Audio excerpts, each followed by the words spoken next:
Hello everybody, here's my latest commission. It's a koala bear. Cute, isn't he? I've never made a koala bear before in all these 40 years that I've been doing this. I made some sloths, which I suppose would be the nearest thing, but not a koala. He's one piece of glass, two if you count his little paw. And I've made him very textural, lots of frit. So he's nice to stroke, just like a real koala.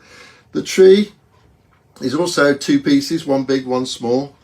And what was really nice about this was the fact that my client requested my fantasy foliage. Of course, I could have made it realistic with eucalyptus leaves and so on. But what we've got going on here is a kind of fantasy, almost dreamlike quality to the work. These are meant to be little flying bugs or butterflies. And he's clearly having quite a nice time.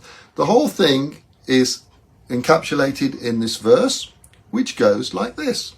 The koala bear. I love it here in Oz. It's really rather tropical. I'm not really a bear at all. I'm really a marsupial. And my favourite place where I like to be is nibbling eucalyptus leaves in this gum tree.